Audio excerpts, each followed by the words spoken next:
Ah, falemos da brisa.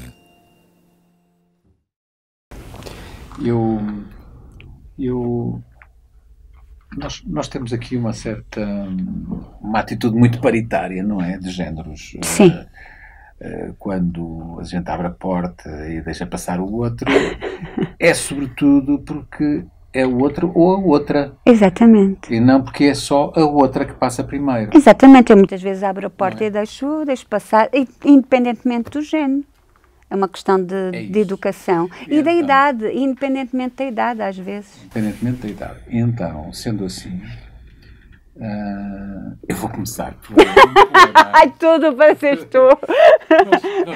Nós tínhamos combinado previamente uma coisa, Sim. que era trazermos hoje alguns poetas, eles e elas... Panfletários. Panfletários. Eu gostei tanto dessa expressão, quando tu me disseste.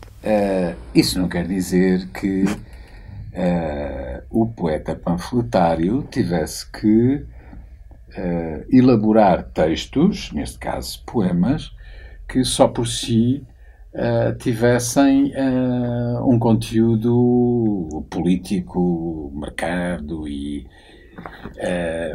o amor pode ser. Exatamente.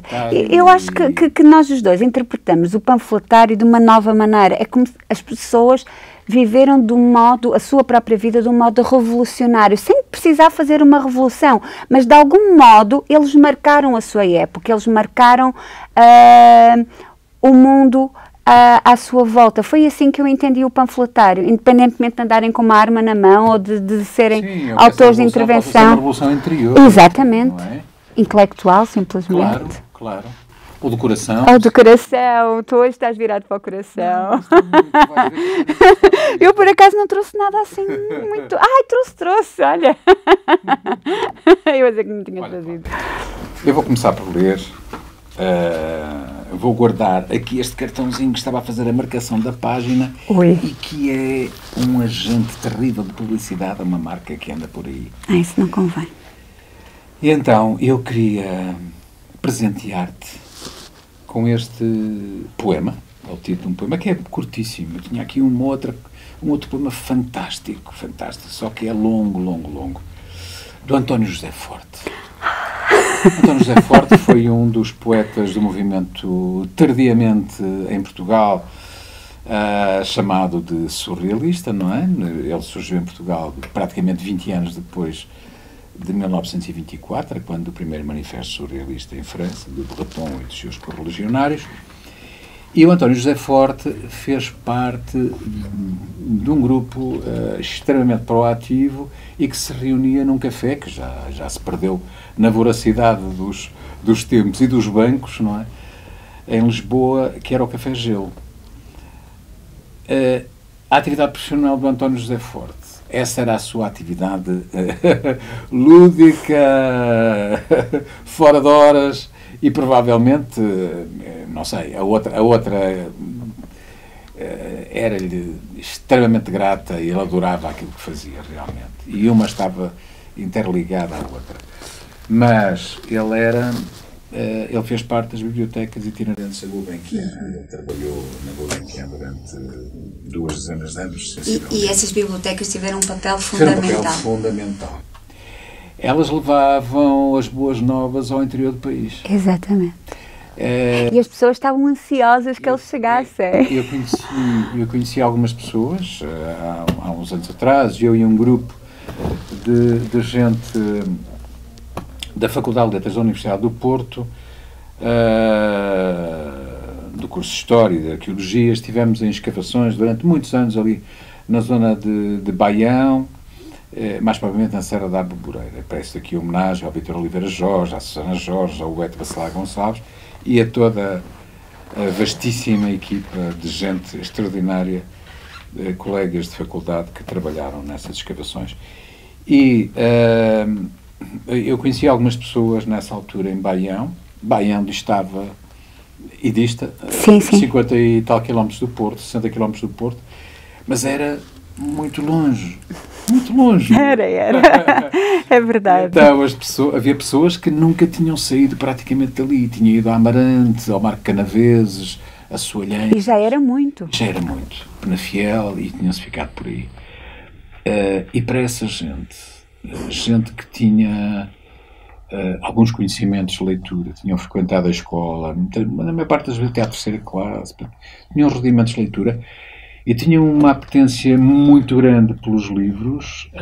A chegada de uma casinha Citroën canelada, de chapa canelada, da Gulbenkian com os livros era um acontecimento absolutamente extraordinário. Era o contacto com o mundo exterior e com todo esse imaginário que a televisão e a internet inexistente, etc. Portanto, era o único contacto com o mundo exterior. De António José Forte, então, este poema. Para o banquete com talheres de prata chegam os poetas com as musas ao colo. Elas todas nuas, eles de gravata. Servem-se as lagostas ao som do piano e depois a carne de licorne, desce de aeroplano. Tudo com muitos vinhos de vários sabores, por copos infindos como são os amores. E após o banquete, entre aves canoras, os poetas e as musas saem para o espaço em camas voadoras. É tão bonito. Em camas voadoras, isso é tão bonito. Isso é uma imagem um tanto ou quanto... faz-me lembrar... havia um filme... muitos filmes, a filmografia de Hollywood está cheia de exemplos desses. Mas havia um filme incrível... como é que se chamava? O Ladrão de Bagdá. O Ladrão de Bagdá. Ah, o Ladrão de Bagdá, já sei, é fantástico. Faz lembrar um pouco aquela história. Em vez de ter o tapete, é a cama voadora. Olha, falei nela, eu trouxe a Flor Bela Espanca. A Flor Bela... Antes o livro e os poemas... Sim. Do que o filme. E o filme, não, nem fui ver. Não vamos falar de coisas tristes. Então, a Flor Bela a mim marcou-me, a mim e a muitas da minha idade, houve uma altura que eu acho que sabia os poemas quase todos de cor. Eu estava completamente apaixonada pelos sonetos da Flor Bela, porque ela transmitia... aquilo que eu queria dizer, às vezes, outras vezes era demasiado dramática. E tu sabes que eu e a Rima não somos grandes amigas. E ela escreve, este livro é só sonetos. Mas ela marcou o seu tempo. Uma mulher, nesta época, a escrever com a liberdade com que ela escrevia, e a viver a vida. Ela teve alguns maridos, foi uma mulher triste porque ela andava à procura de algo e nunca encontrou. Teve algumas depressões, a própria vida dela, o início da vida dela também foi fora do comum, porque o pai era rico, a mãe era a empregada lá de casa, que teve os 2 filhos que o senhor não pôde ter com a sua esposa. E então teve com a empregada lá de casa. E ela e o irmão tiveram a oportunidade então de estudar e de conhecer outros horizontes. Depois ela tinha uma ligação ao irmão, que acabou por morrer tragicamente. Sim, no Rio Tejo, não é? Exatamente. No avião, Peles. E eu trouxe-a porque podemos integrá-la nesse grupo dos panfletários, porque eu acho que ela revolucionou uma época em que as mulheres deviam, de algum modo, a obediência aos homens e não diziam aquilo que sentiam. Iam escrevendo os seus diários, de algum modo. Acho que ela se tornou mais independente enquanto poeta do que propriamente enquanto mulher. Eu acho que sim. Eu acho que sim. Ela esteve muito dependente do amor absoluto. Sim. Que é algo que não existe. Que não existe. Mas que ela buscava com uma intensidade dramática. Não o encontrou nunca. Nunca. E nunca se saciou com a relatividade do amor, com o lado efêmero do amor, muitas vezes. Sim, para ela era sempre pouco. Era sempre pouco. E depois teve um fim trágico. Sim, teve um fim trágico, como muitos outros também tiveram. Mas ela foi uma mulher que, talvez não às mulheres da sua geração, mas a mulheres das outras gerações que vieram a seguir, ela mostrou que uma mulher pode escrever e bem. Porque não há nesta época muitas mulheres a escrever. E ela mostrou isso, e para mim é uma panfletária nesse sentido. Sou todo ouvidos. Jogava, querias que eu repetisse a palavra. Agora. Desculpa, agora até parecia um pouco o Príncipe Carlos. Ai, não faças isso. Sou todo ouvidos para um soneto da Flor Bela. Deixa dizer-te os lindos versos raros que a minha boca tem para te dizer. São talhados em mármore de paros, cinzelados por mim para te oferecer. Tem dolência de veludos caros, são como sedas pálidas a arder. Deixa dizer-te os lindos versos raros que foram feitos para te endoidecer. Mas, meu amor, eu não te digo ainda que a boca da mulher é sempre linda, se dentro guarda um verso que não diz. Amo-te tanto e nunca te beijei, e nesse beijo, amor, que eu não te dei, guardo os versos mais lindos que te fiz. Muito obrigado. Uma mulher neste tempo a escrever assim. Sabes, eu acho extraordinário que ela se tenha assumido dessa forma, enquanto mulher, e que alguém que eu não trouxe hoje, porque não podia trazer toda a gente, mas de quem me estou a lembrar, se tenha assumido enquanto homem, sim, mas enquanto homossexual, que foi o António Boto. Exatamente. No tempo dele. Exatamente. E que o próprio Fernando Pessoa tenha vindo... Eles viveram mais ou menos na mesma época. Sim, foram contemporâneos. Tenha vindo em defesa de António Boto numa célebre missiva a uns estudantes que o tinham criticado e de uma forma bastante turva e portanto eu acho fantástico. E António Boto é o autor do Ave de Fátima. Exatamente. Claro que não assinou com o nome dele, assinou com outro nome para poder passar, mas é o autor do Ave de Fátima, o que muita gente não sabe, vai sabendo. Eu tinha vontade de ler outro, mas daqui a bocado. Daqui a bocado. Agora. Espera aí, sabes que eu gosto tanto dela que abro ao acaso. Abro o... Deixa-me ver, então...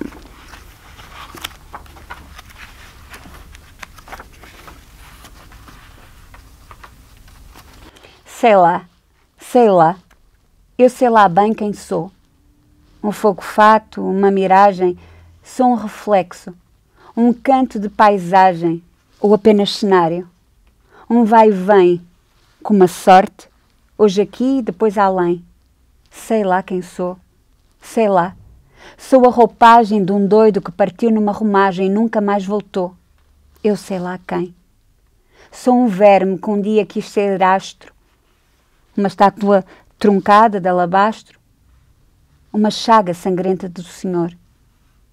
Sei lá quem sou, sei lá, cumprindo os fados num mundo de maldades e pecados. Sou mais um mau, sou mais um pecador. E assim podíamos ficar, não é? Durante... Vamos trazê-la. Um serão... Ouvi Flor Bela. Cantando Flor Bela. Eu estive muitos anos sem a dizer, porque disse-a tanto. Depois parei. Eu queria agora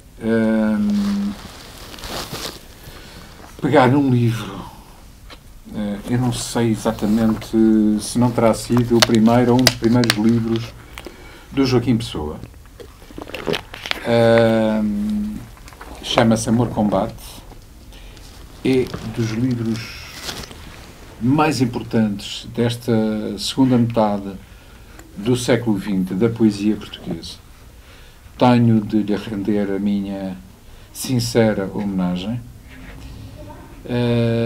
e eu vou ler este poema maravilhoso, Eu sei que tu vais trazer alguém de Espanha hoje. Dizem que de Espanha nem bons ventos, nem bons casamentos. Não estou preocupado com os casamentos. Sou sincero. Sim, trago. E eu vou ler esta carta de Espanha do Joaquim Pessoa. Em Espanha morrem os homens. Corações de fúria acesa nas arenas que consomem esta Espanha de tristeza. Em Espanha morrem os homens de cabeça levantada. Ai, quanto tempo apodrece em cada veia rasgada, quanto morto que arrefece em cada porta cerrada, quanta cela que escurece esta luta ensanguentada. Ai, sangue cobrindo a terra dos Pirineus à Galiza, ai, homens na flor da guerra, ai, pão que o pão povo precisa, ai, fúria trazendo dentro vontade de um povo forte, ai, mesetas da verdade desta luta até à morte. Ai, quanta farpa cravada sobre a pátria de Quixote, quanta vida destroçada pela força do garrote. E o sangue virá bater-se ao lado de quem resiste. Por quem recusa vender-se, virá despingar de enriste. O sangue virá bater-se por estes homens sofrendo, por estes olhos cansados, por estas bocas doendo, por estes punhos cerrados, por estas noites perdidas, por estas mãos amarradas, pelas razões extorquidas, pelas razões esmagadas, por todas as vidas que já foram garrotadas, por todos aqueles mortos que não souberam de nada. O sangue virá bater-se uma manhã em Madrid ou uma noite em Granada. Em Espanha morrem os homens de cabeça levantada. Este livro, O Amor Combate, conheceu a edição em 1977, salvo erro. Franco, o ditador Franco, que agora estão a pensar em Este poema é magnífico. É magnífico, é maravilhoso. Deixou-me sem ar. A Espanha é assim, é a Espanha ensanguentada. Nós pensamos na Espanha um tanto ou quanto na Espanha dos poetas, na Espanha do turismo, na Espanha das paisagens inolvidáveis, Espanha das danças, do flamenco, mas pensemos também nessa Espanha dura que se fez sobre... Em pleno século XX travou ali uma guerra. Sim, em que as periferias travaram guerras perdidas com essa meseta quase desértica e cáustica, sobretudo nos grandes estios, mas que é também a Espanha da cor do vermelho. Sim. É a Espanha do vermelho. Aliás, esse fenómeno das touradas, e agora falamos mais uma vez nisso, também prevalece nessa Espanha mais hedionda, pelo menos para mim.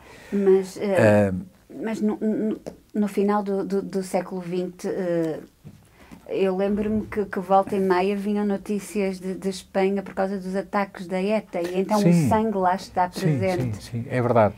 E este amor-combate do Joaquim Pessoa acaba por ser também um relato daquilo que aconteceu no estertor do franquismo, não é? Sim. Porque já nos anos 70 avizinhava-se o fim do Franco e foram garrotados precisamente alguns militantes da ETA que tinham tido a ousadia de se oporem ao Estado centralizado.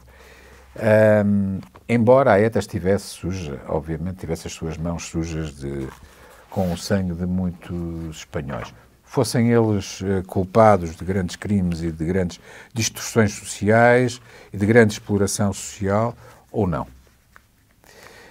Mas é também...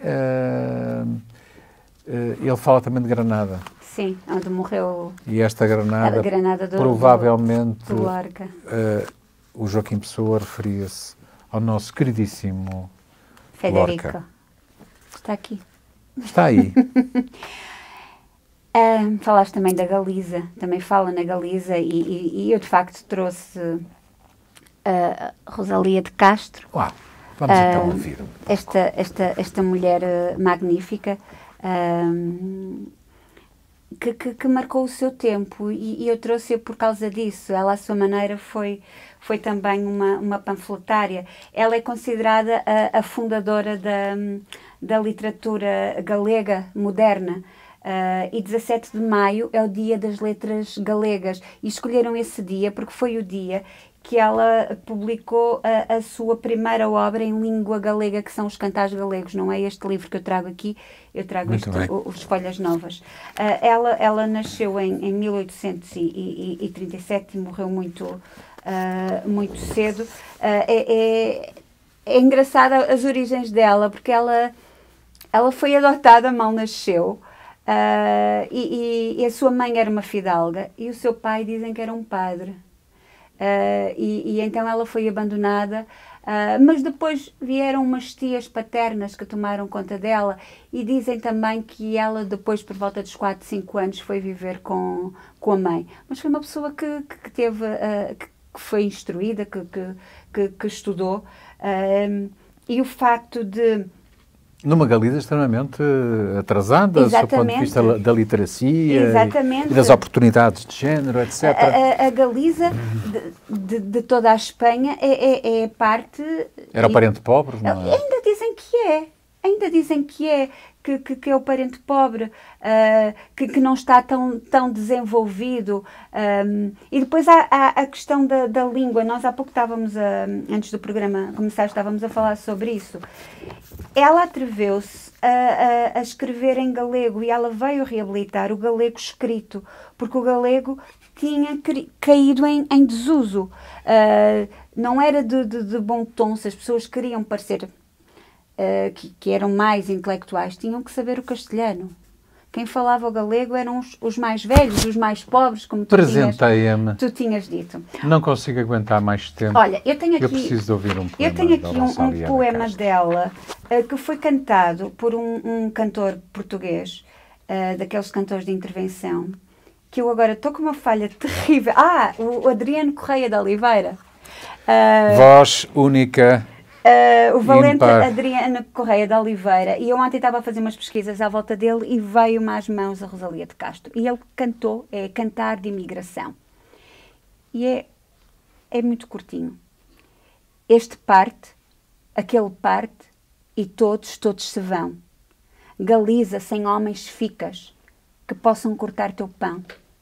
Tens em troca órfãos e órfãs, tens campo de solidão.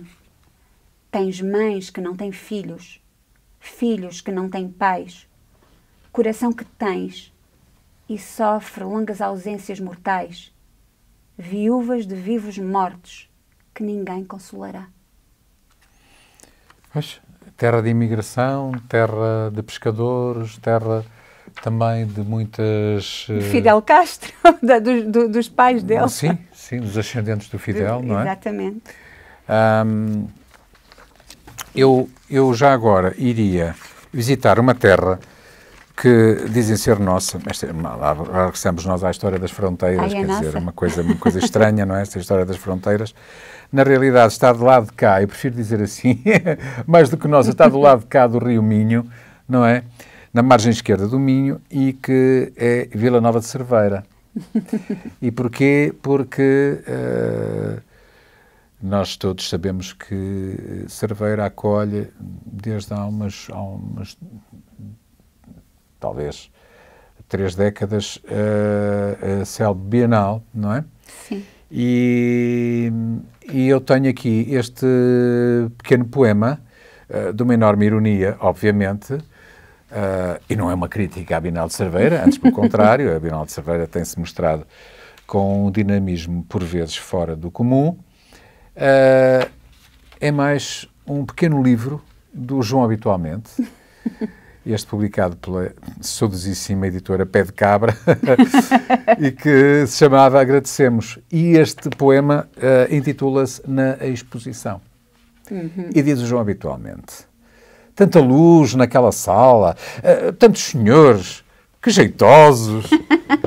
Entraria, olharia as estátuas coleantes de expressões alheadas e os óleos tão vibrantes. Mudar-se-ia de sala para aquela que tem um piano, na chiadeira das botas, com outro assoalho encerado. Que é aquilo na parede? Uma estátua ou o extintor? Tão feio tudo. Onde ficaria a porta que conduz ao exterior?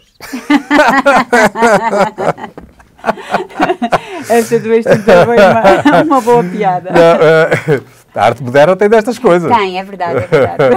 Não é? A arte moderna tem destas coisas. Repara, se fosse há umas dezenas larguíssimas de anos atrás, provavelmente alguém que estivesse numa sala de exposições, não é? E que estivesse um bocadinho apertado da bexiga, iria até ao urinol do Marcel Duchamp. Ai, que mau. É verdade. Não é? É verdade. E que se transformou exatamente num ícone da arte moderna, não é? É verdade. Bom. Olha, tinha vontade de ler um poema em galego, mas eu não sou muito boa a ler galego. Mas eu acho que arrisco. Claro que sim, claro que sim, claro que sim. Não, agora lês tu. O que é que tens aí? Não, eu acabei de ler. Ando aqui aos papéis, porque não fiz marcação nenhuma deste livro maravilhoso. Este poema chama-se... Eu peço desculpa pelas minhas falhas no galego. De balde. Quando me ponham no hábito, sei que o levo. Quando me metam na caixa, sei que a tenho. Quando o responso me cantem, sei ai com que pagar-lhe os cregos.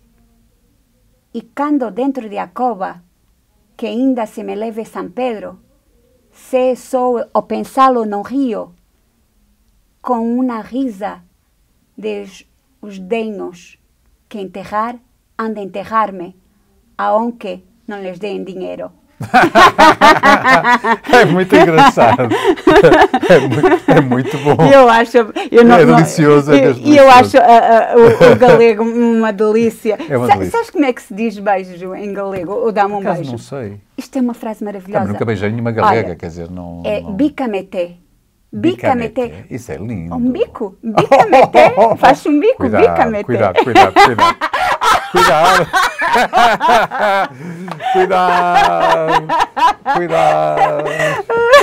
Foi engraçado porque no outro dia estava a falar com alguém que tem um determinado apelido e havia uma amiga brasileira que estava ao lado, não é? E que se riu à fartazana, não é? E de repente eu disse, mas qual é o problema? Então, não, é que esse apelido em brasileiro, que assim, no Brasil, quer dizer cu. Pronto.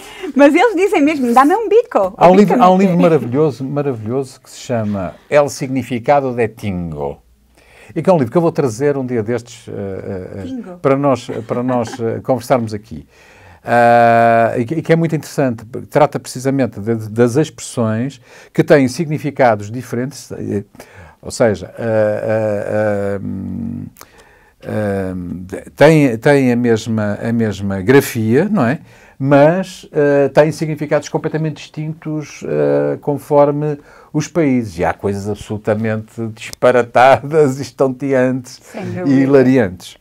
Mas eu consegui abrir nesta página este pequenino livro, que é maravilhoso. Estas edições são tão bonitas, faziam-se com umas dimensões tão agradáveis, e que é de um homem que está injustamente esquecido neste país. E que escreveu tão bem. Nasceu em 1900, exatamente em 1900. No ano em que morreram o Oscar Wilde e o Eça de Queiroz. E muitos mais, é evidente. Lógico. E que é o José Gomes Ferreira. Poeta, o poeta. Não, mas o próprio... Não estou a falar do jornalista. Não. O José Gomes Ferreira foi um revolucionário no seu tempo. Este José Gomes Ferreira foi 1 milhão de vezes mais importante do que o nosso jornalista. José Gomes Ferreira. Bom. Então fuzilaram um homem num país distante. Poesia 3. Hoje proíbo as rosas de nascerem diante de mim. Proíbo as deusas de dançarem nos olhos das crianças. Proíbo os corpos das mulheres de terem outro destino que a morte. Sim, proíbo. E, baixinho, em sonho, aos gritos no mundo, ordeno aos homens que venham para a rua descalços, para sentirem nos pés nus o silêncio da terra e o terror de viverem num planeta onde os fuzilados não ressuscitam. Nem os malmequés protestam com flores de luto contra este sol que continua a fabricar primaveras mecânicas. E este cheiro tão bom a mulheres novas nas árvores consigo. Ele conseguiu. Sabes que ele amou como ninguém. Nota-se. E é extraordinário, repara que no meio de todas estas proibições, sim, não é verdade? E todos estes gritos do mundo e de todos estes homens que, de certa forma, vivem vidas difíceis e em que a própria terra lhes é tão amarga, ele não deixa de sentir este cheiro tão bom a mulheres, não é? Grande José Gomes Ferreira. Olha, eu tenho aqui este senhor, o Daniel Filipe, que escreveu... A Invenção do Amor, não me digas. A Invenção do Amor. É esse livrinho maravilhoso que traz. Eu acho que este é um dos livros mais bonitos que eu já li em toda a minha vida. Tenho aqui esta primeira parte que dá vontade de a ler toda, mas é um pouco grande para a ler. Agora tu dizias, não, lê. Mas não o vou ler. Vou escolher outro poema dele. Eu conheci-o por acaso e depois nunca mais o larguei. Não basta estender as mãos vazias para o corpo mutilado, acariciar-lhe os cabelos e dizer: bom dia, meu amor, parto amanhã. Não basta de pôr nos lábios inventados a frescura de um beijo doce e leve e dizer: fecharam-nos as portas. Mas espera. Não basta amar a superfície cômoda, ritual, exata nos contornos a que a mão se afeiçoa e dizer: a morte é o caminho. Não basta olhar amante como um crime ou uma injúria e, apesar disso, murmurar: somos dois e exigimos. Não basta encher de sonhos a mala de viagem, colocar-lhe as etiquetas e afirmar: procuro e esquecimento. Não basta escutar no silêncio da noite a estranha voz distante entre ruídos de música e interferências aladas. Não basta ser feliz. Não basta a primavera. Não basta a solidão. Esse foi uma pedrada no charco na nova poesia de meados do século XX, do Daniel Filipe. Ele escreveu muito pouco, pouquíssimo mesmo. Mas tratava as relações amorosas também como poucos. E é justamente um panfletário do amor. É um panfletário do amor, sem dúvida.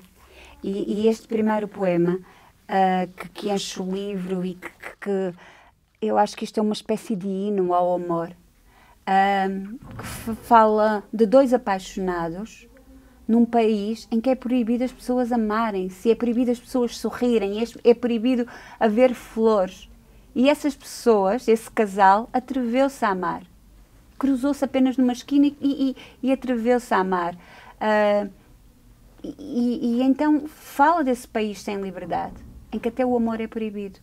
e o amor acaba por vencer. Não, porque isto é uma contradição brutal, é um paradoxo. Quer dizer, um país onde existe uma polícia política, onde existe um ditador, onde não existe liberdade de expressão, onde existe censura prévia, onde a Igreja é omnipresente, onde a taxa de analfabetismo é brutal, onde as pessoas não têm meios de sobrevivência, a larga maioria da população é obrigada a emigrar em condições terríveis, onde de repente se desencadeia uma guerra colonial porque, de facto, Portugal teimava, através dos seus governantes, em manter as chamadas possessões ultramarinas, hein? Esse Portugal uno e divisível e imperial. E aquilo que era de mais importante, que era as pessoas poderem expressar as suas formas de amor e de afeto, era algo que era proibido, sobretudo em lugares públicos. É absolutamente contraditório e paradoxal. Invenção do amor. Eu vou trazer agora aqui este poema de um homem que foi um homem muito, muito, muito incómodo. Ele tinha um sentido de humor absolutamente demolidor, eu acho absolutamente incrível. Foi um homem com uma enormíssima dose de ternura em tudo, depositava essa ternura em tudo aquilo que fazia, em tudo o que dizia. Foi jornalista e chamava-se Fernando Assis Pacheco. E este poema chama-se Último Tesão.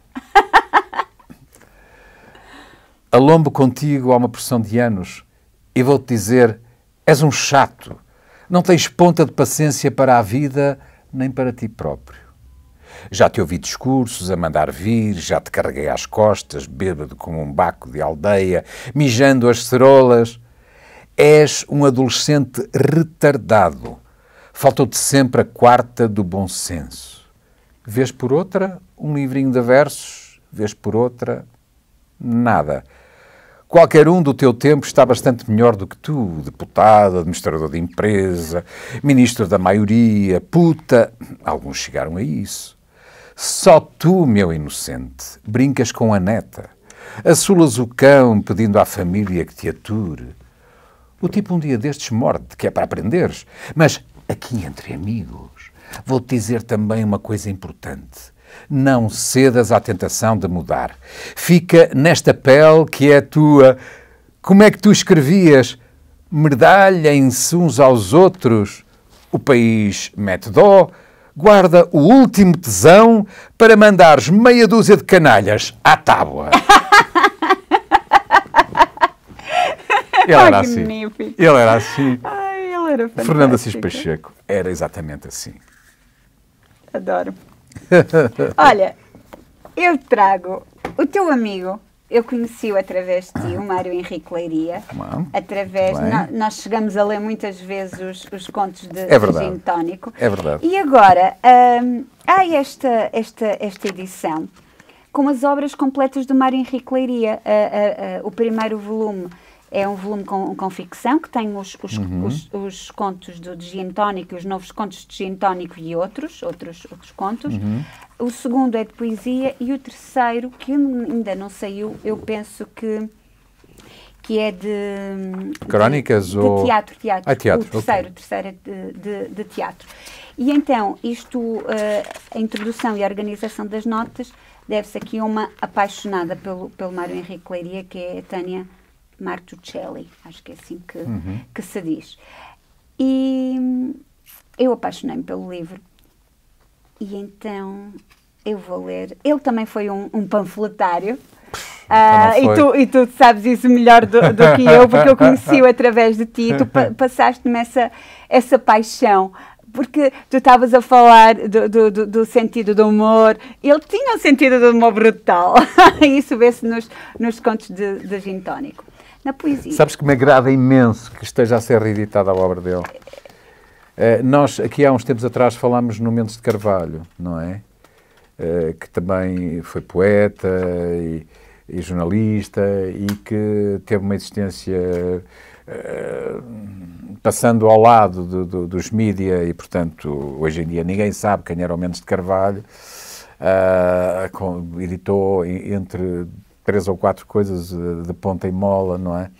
E nós lemos alguns poemas dele. O Mário Henrique Leiria, de certa forma, teve algum protagonismo mais porque se aproximou muito do movimento surrealista português, porque senão teria sido complicado. É muito... O verdadeiro panfletário. Exatamente. Este tem que ler. Precisam-se pirómetros, termómetros e tornos mecânicos para manobras femininas em zigue-zague. Tem aqui este cartaz magnífico. É magnífico. Então, eu vou ler este poema. O sangue é vermelho, é cor de liberdade. Se ele te corre do corpo, amigo, deixa-o ir. Alguém sairá da noite e virá para o teu lugar. A sombra não assusta quando se sabe que dela nasce a luz. A morte é o fim da vida que fizemos. Mas que importa, companheiro? Que ela venha? O fim não existe para o homem que acredita. E o teu filho, camarada, és tu e a tua vida. E por ele, por nós todos, por aqueles que deverão nascer sorrindo, iremos destruindo o velho mundo com a força da nossa alegria de viver, com o poder das nossas mãos que guiarão tratores pela seara de papoilas, que levarão crianças sorridentes pela estrada e que um dia, docemente, irão pousar-se nos cabelos longos, muito negros, e envolver uns ombros doces e amigos, construindo outro mundo que cheira a primavera, num canto de amor e alegria. Camarada, ouve a voz que cresce à nossa volta e não temas a noite e a escuridão. É hora. Agora sabes que já não pode haver mitos ou enganos que nos vençam, que o sangue não assusta, nem a morte existe e a luta. Companheiro, se amanhã tombares, se amanhã apenas fores uma saudade enorme, não receies a distância. Está em nós. E a tua luta, fecunda, eficaz, está presente, sem mácula, no fogo rutilante, que destruirá para sempre os eternos dias de poeira, as noites imensas de ferrugem. O sol, camarada, nunca morre.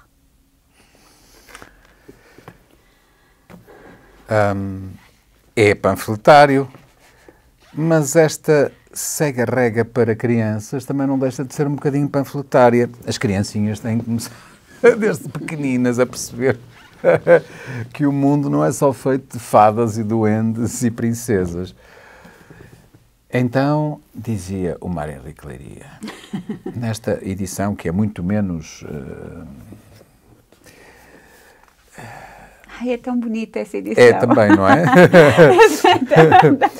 E então diz: a velha dormindo, o rato roendo, a velha zumbindo, o rato correndo, a velha rosnando, o rato rapando, a velha acordando, o rato calando, a velha em sentido, o rato escondido, a velha marchando, o rato mirando, a velha dizendo, o rato escutando, a velha ordenando, o rato fazendo, a velha correndo, o rato fugindo, a velha caindo, o rato parando, a velha olhando, o rato esperando, a velha tremendo, o rato avançando, a velha gritando e o rato comendo.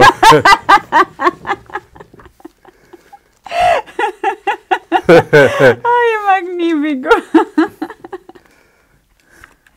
Mais uma coisinha do Mário Henrique Leiria. Sim.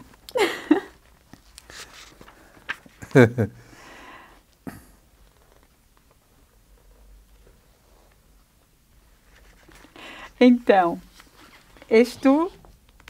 Não, lê. Lê tu. Então eu vou ler enquanto procuras. Sim. Este poema de Mário Henrique Leiria chama-se Tora. Jeová achou que era a altura de pôr as coisas no seu devido lugar. Lá de cima, acenou a Moisés. Moisés foi logo, tropeçando por vezes nas lajes e evitando o mais possível a sarça ardente. Quando chegou ao cimo, Tiveram os dois uma conferência cimeira, claro. A primeira, se não estou em erro. No dia seguinte, Moisés desceu. Trazia umas tábuas debaixo do braço. Eram a lei.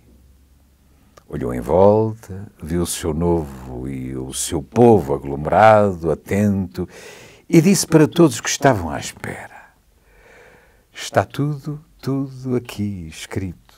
Tudo. É assim mesmo e não há qualquer dúvida. Quem não quiser que se vá embora, já! Alguns foram. Então começou o serviço militar obrigatório e fez-se o primeiro discurso patriótico. Depois disso, é o que se vê. Muito bom. Ai, Mário Henrique Laria, por favor, não pares. Esperar-te. Esperar-te. Esperar-te da mesma maneira solitária com que se tem saudades da paisagem numa vista.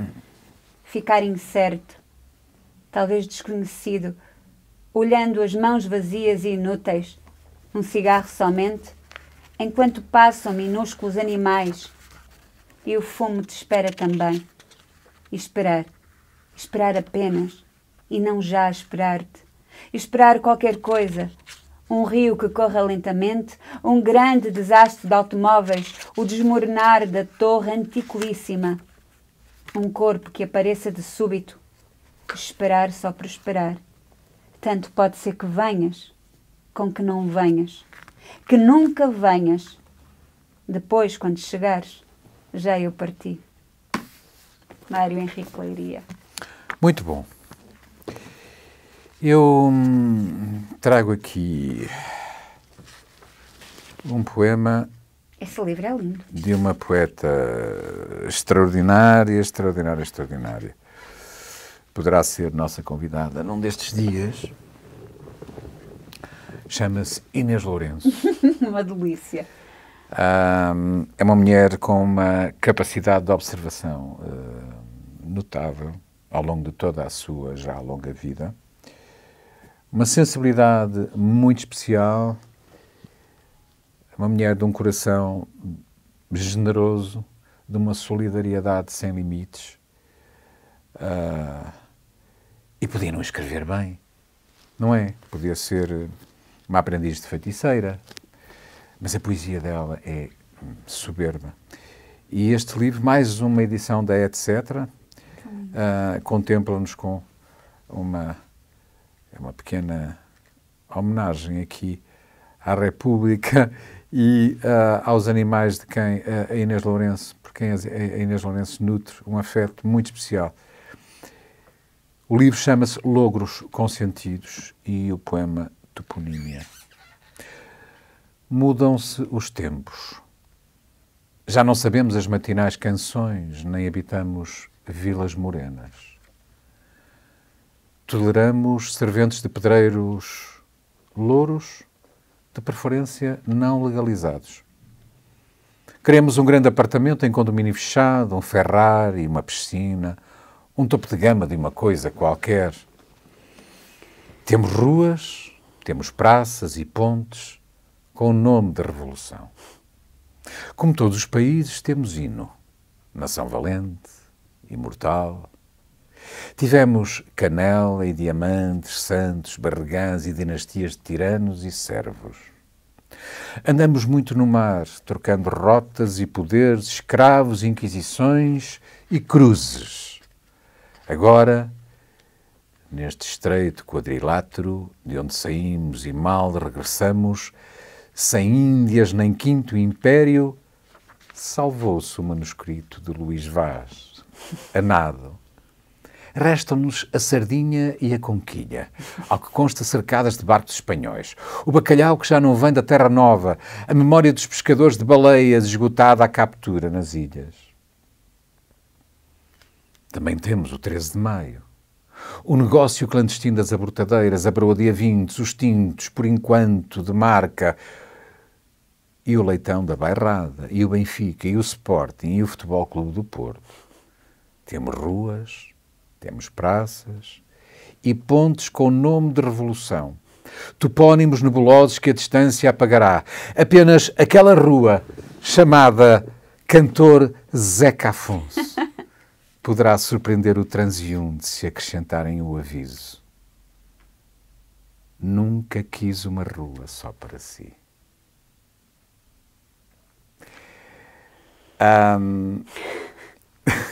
Não posso ficar por aqui. Não posso ficar por aqui. Eu agora trouxe 2 pequenos livros. Um com os poemas do Zeca Afonso. E outro com alguns poemas transformados em canções de um dos seus amigos maiores, o José Jorge Letria, presidente da Sociedade Portuguesa de Autores. SPA.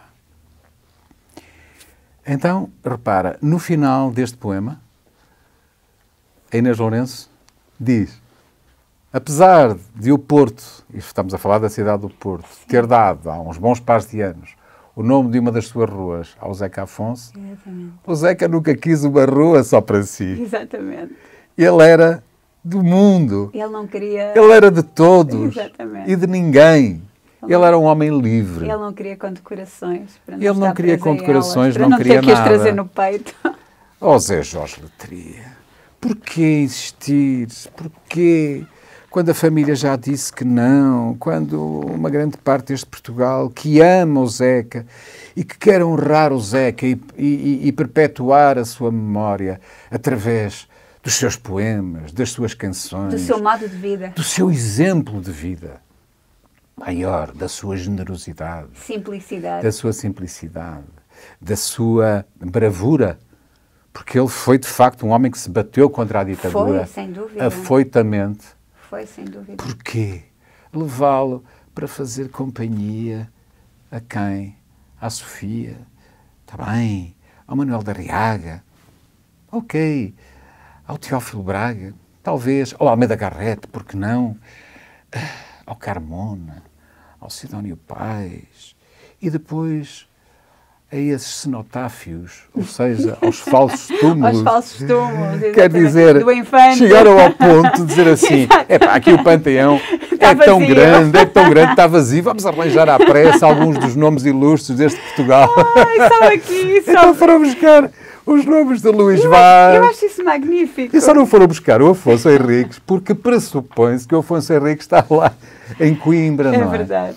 Mas aliás, nem sequer acabaram por abrir o túmulo, o pertenço túmulo do Dom Afonso, porque provavelmente já não seria aquele homem de 1,80m e tal, espadaúdo, às tantas encontraria um homem com 1,57m. Sim, não fizeram.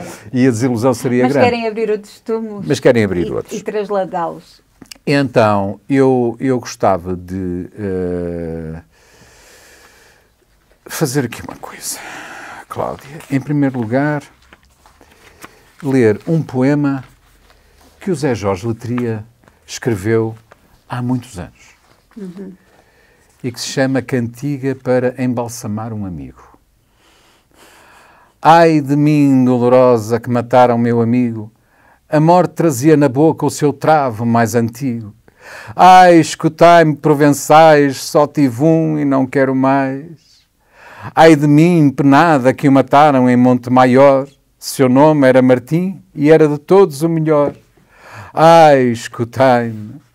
Ai de mim, tão triste, já ressuscita, meu amigo, mas vem de caveira em riste para dentro do nosso abrigo. Ai, escutai-me. Ai de mim, transida, que vão pô-lo no museu, Martim de Monte Maior, mesmo morto ainda é meu. Ai... E gostava de te ler, Cláudia, algo que o próprio ele é um bocado possível. JJL... Ele é um bocado possível em relação aos amigos. JJL escreveu e, sob o título Agita antes de usar, como prefácio para este seu curto livro. Eu canto para agitar. Resta-me em suma a convicção ou o ligeiro pressentimento de que cantando incomodo, irrito, ponho-me em causa. Marimbo-me de resto violentamente para as purificações do discurso. O texto tem para mim a densidade e a força que o momento exige e o fogo consente. Contrariamente ao que sucede com as pastas dentífricas e os exorbitantes carros de luxo, eu não vim para ficar. Estou-me nas tintas para as lápides comemorativas, para os discursos de homenagem, para as evocações póstumas, para os louros e ainda para a ressonância histórica que a obra possa vir a ter no espírito de quantos, através dela, entenderem as proporções da sua própria inércia. E vai por aí fora. E então eu descobri também, na mesma coleção, que era da Paisagem Editora, um livrinho com as canções, os textos das canções do Zeca Afonso. Eu já não me lembrava disto. E então o Zeca, ao Zé Letria, que também sofre de azia. É o título deste pequeno poema. Típico! Ao Zé Jorge Letria, isto já do Zeca Afonso, descobri que sofrias de azia. Pá! Hã? Espero que te tenhas curado. Espero que te tenhas curado. Acho que não. Estão livres de perigo os homens ocupados, fora de trombose e astenias. Assente nas ombreiras dos homens da rua, a cidade flutua. Mas há quem padeça ao vivo de azia, papéis selados, bilhetes de lotaria, bombons de todos os dias. Estão livres de perigo os homens fáceis, de gestos livres, conta corrente, chaveiro, gambrinos, se houver dinheiro. Ó Portugal do meu lado, para onde vais embarcado? Não embarcamos nesse embuste que é levar as ossadas do nosso Zeca para o Panteão Nacional. Contra a vontade da família e do próprio Zeca. Eu trouxe também um poema do Zeca. Aliás, trouxe dois. Verdade e mentira. Neste livro do mundo quase perfeito, preto e branco irmanados, de igual jeito, quem não foi a tribunal, quem teve mão nos juízes da Santa Inquisição? Em menino te ensinaram mentiras que a morte leva para outra morte bem longe, de pensares que outra contrária com a tua se aglomera. Neste livro de concórdia só tem guarida o infinito, por Giordano Bruno amado, como se fora seu filho, acima da besta fera que na fogueira o lançava. Aquela verdade brilha, a morte, à morte diziam, os que não adivinhavam que era verdade a mentira. Até o mar se acomoda e paciente requebra. Enquanto gritas à toa, a tua verdade cega, conta às areias da praia, o grande mago do mundo. Só não mente quem não se sente, que o mistério não tem fundo. E realmente acho bem que não tenha fundo. Exatamente. Há uma procura incessante, não é? Quando não se tem fundo, procura-se, não se vê, não se acha, não se encontra. Contra tudo e contra todos. E procura-se sempre. Federico García Lorca. Ai. Este grito para Roma, que ele escreveu a quando da sua estadia em Nova Iorque. Uhum.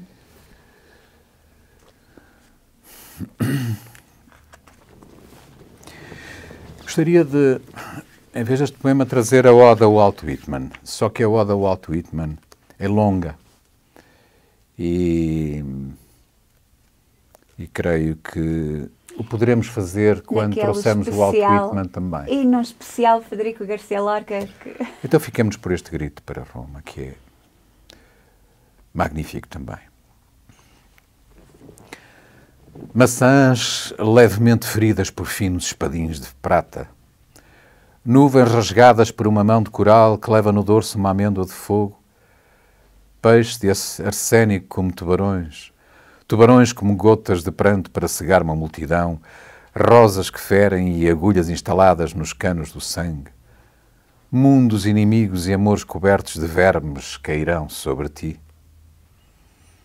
cairão sobre a grande cúpula que untam de azeite as línguas militares, onde um homem urina numa deslumbrante pomba e cospe carvão esmagado, rodeado de milhares de campainhas. Porque já não há quem reparta o pão nem o vinho, nem quem cultive ervas na boca do morto, nem quem abra as linhas do repouso, nem quem chore pelas feridas dos elefantes.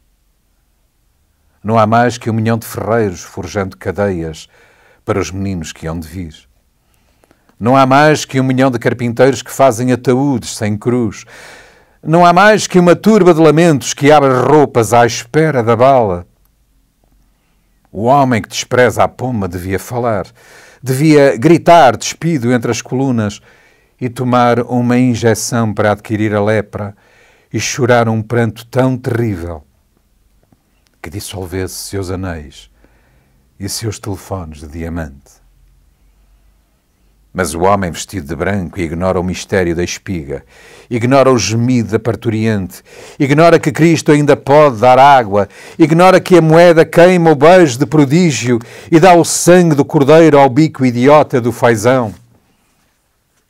Os mestres mostram aos meninos uma luz maravilhosa que vem do monte, mas o que chega é uma reunião de cloacas onde gritam as escuras ninfas da cólera. Os mestres apontam com devoção as enormes cúpulas defumadas, mas debaixo das estátuas não há amor. Não há amor sob os olhos de cristal definitivo. O amor está nas carnes dilaceradas pela sede, na choça diminuta que luta contra a inundação. O amor está nos fossos onde lutam as serpentes da fome, no triste mar que embala os cadáveres das gaivotas e no escuríssimo beijo pungente embaixo das almofadas. Mas o velho das mãos translúcidas dirá: amor, amor, amor, amor, aclamado por milhões de moribundos, dirá: amor, amor, amor, entre o tecido de seda estremecido de ternura, dirá: paz, paz, paz, entre o ruído de facas e de dinamite, dirá: amor, amor, amor, até que se tornem de prata os seus lábios. Entretanto, os negros que tiram as escarradeiras, os rapazes que tremem sob o terror pálido dos diretores, as mulheres afogadas em óleos minerais, a multidão de martelo, de violino ou de nuvem, há de gritar ainda que lhe arrebentem os miolos contra o muro, há de gritar ante as cúpulas, há de gritar louca de fogo, há de gritar louca de neve, há de gritar com a cabeça cheia de excremento, há de gritar como todas as noites juntas, há de gritar com voz tão despedaçada, até que as cidades tremam como meninas e rompam as prisões do azeite e de música.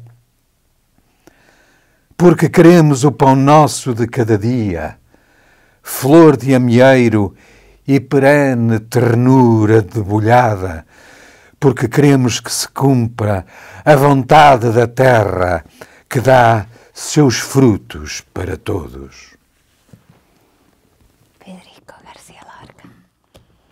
Achas que eu ainda tenho tempo? Tens sempre tempo. A Natália. A Natália foi outra panfletária, não só por causa da sua obra, mas pelo modo como ela viveu naquela época e por toda a sua liberdade. E por não ter medo de ir contra seja o que for. Ela, que era de esquerda, apoiou, por exemplo, o Francisco Sá Carneiro e a Senobe Cassis, quando eles assumiram o seu romance num Portugal ainda muito puritano, um homem muito católico, casado, de repente, de direita, assume o seu romance com uma mulher divorciada, e ela ficou do lado deles os dois. E essa história é uma história linda de amor. Para mim é uma história magnífica. E ela ficou do lado deles os dois, contra tudo e contra todos. Ela não se importou, porque ela era amiga da Senu, e ela viu, de facto, a coragem daqueles dois e a coragem de Francisco Sá Carneiro em se assumir. Havia a liberdade e então há que ser livre, independentemente da cor política. É o que eu acho. E então? E então... O que é que tu trazes a Natália? Eu trago... a Natália era uma mulher que dizia poesia muito bem. E existem alguns vídeos com ela a dizer poesia. Era muito épica, muito dramática também. Era a versão feminina do Ari dos Santos, na forma como se exteriorizavam ambos, como interpretavam ambos os seus poemas. E era uma mulher linda, eu acho. Avante. De Francoforte a Frankfurtam, a placa giratória. No centro, o minotauro do livro e do dinheiro. Bolsa do desespero.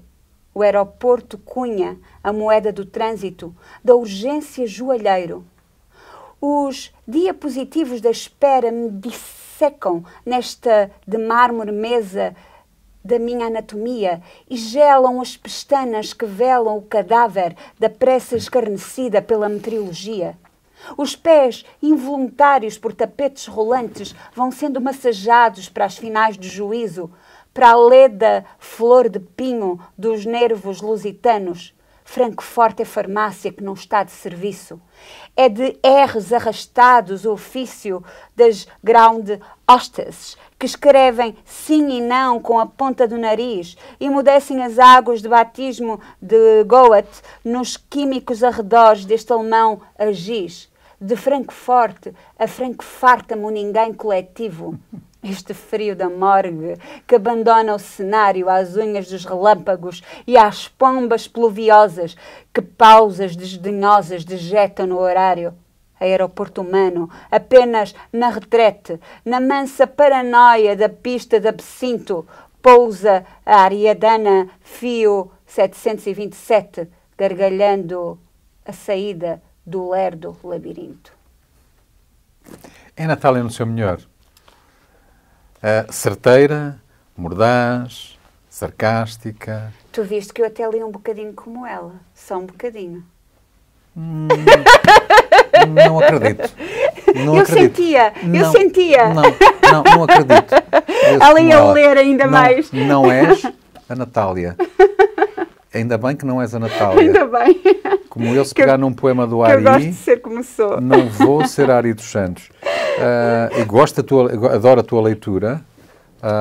Mas sabes que eu estava a ler, e é muito engraçado, porque eu estava a ler e estava a imaginá-la, porque ela carregava muitas palavras. Eu não imitei, nem a tentei imitar. Claro que não. Mas de maneira nenhuma. Eu tenho o meu estilo próprio, ela tinha o Nem dela. vejo vestida como a Natália. No outro dia vieste com o cheirinho da Frida Kahlo, não é?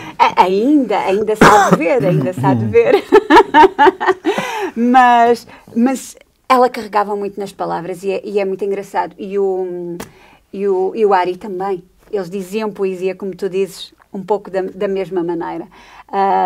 Mas gostei. Uma açoriana, não nos podemos esquecer. Uma açoriana de onde? São Miguel. Como a ascendência da Cecília Meirelles. Exatamente, a avó da Cecília Meirelles. Não nos podemos esquecer. Quem sabe se elas podem não ser se terão... parentes. Se não se terão conhecido, se calhar conheceram-se mesmo, não é? Se calhar. Provavelmente conheceram-se. Mas... Acredito que sim. Eu gosto.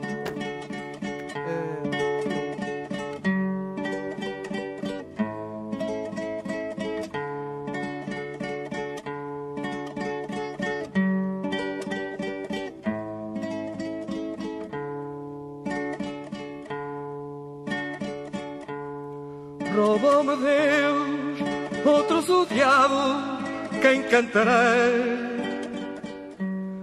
Roubou-me a pátria e a humanidade, outros me roubam, quem cantarei? Sempre há quem roube, quem eu deseje, e de mim mesmo todos me roubam. Quem cantarei? Quem cantará?